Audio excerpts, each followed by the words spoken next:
रसूलल्लाह कुर्बानी में छा रखियो आ छाहे नबी पाक फरमाइन था अवां जे बख्शिश जो सामान आ पर मुझे ॾाॾे इब्राहिम जी सुन्नत आ मुझे ॾाॾे इब्राहिम जी सुन्नत आ ऐं अवां जे बख्शिश जो इन में सामान आ जमल माण्हू बिस्मिल्लाह अल्लाह अकबर करे कुर्बानी जे जानवर के ज़िबह कंदो आ नबी करीम फरमाइन था पिया उन जानवर जे गले जी रत ज़मीन ते पोकिरंदी आ अल्लाह सही कुर्बानी करण वारे जा गुनाह अॻेई बख्शे छॾींदो आ सम्मिनू दुहायाकुम फइन्नहा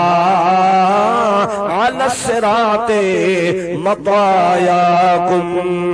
मदीने वारे मीर फरमायो अवां पंहिंजा जानवर कुर्बानी जा सघा मोटा ताज़ा कयो उहे कुर्बान कंदा कयो छाजे करे जो पुलसरात जे मथां इहे तव्हांजा हवाई जहाज थी सवारियूं बणबा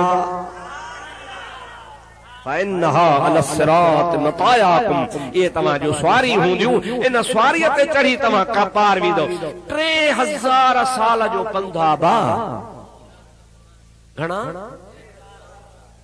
1000 साल ये चाड़ी 1000 साल हुन जी पुठी वरी 1000 साल हुन जी लाही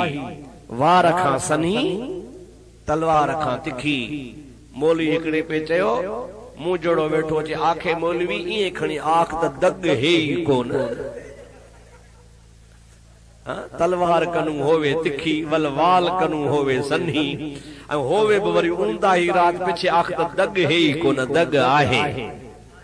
दग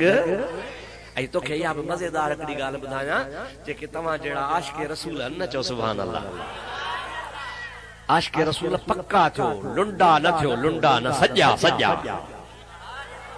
जेड़ी दिल में मोहब्बत त बस शक्लूं भी अड़ियूं ठाहियो सूरतूं भी अड़ियूं ठाहियो पो थियो पक्का पो जेके आशिक़े रसूल पुलसरात तां ईंदा लंघंदा 3000 साल जो पंधु हूंदो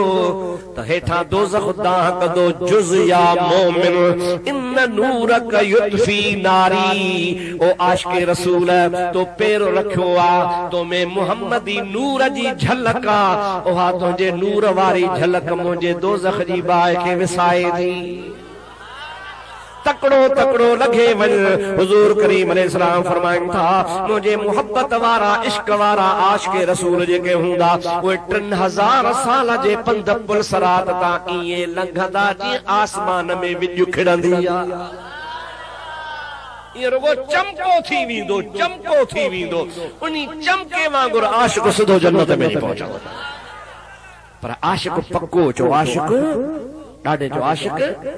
अधूरो न कच्चो न मुंहिंजा दोस्त पक्को आशिक़ जेको मुकम्मिल आशिक़ हूंदो न उहो वेंदो हाणे मुंहिंजा आदड़ा इहा तव्हांजे लाइ जानवर बि तव्हांजे लाइ क़यामत जे ॾहाड़े फ़ाइदे वारो आहे महबूब करीम फरमाइनि था जेतिरा जानवर जे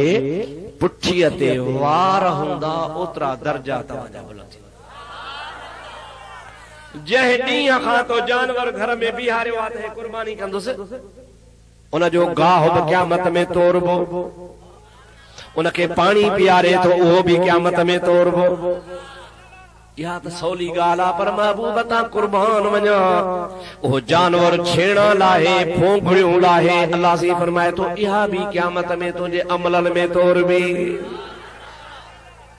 फ़ाइदो ई फ़ाइदो अबा नुक़सान त कोन्हे ॻाल्हायो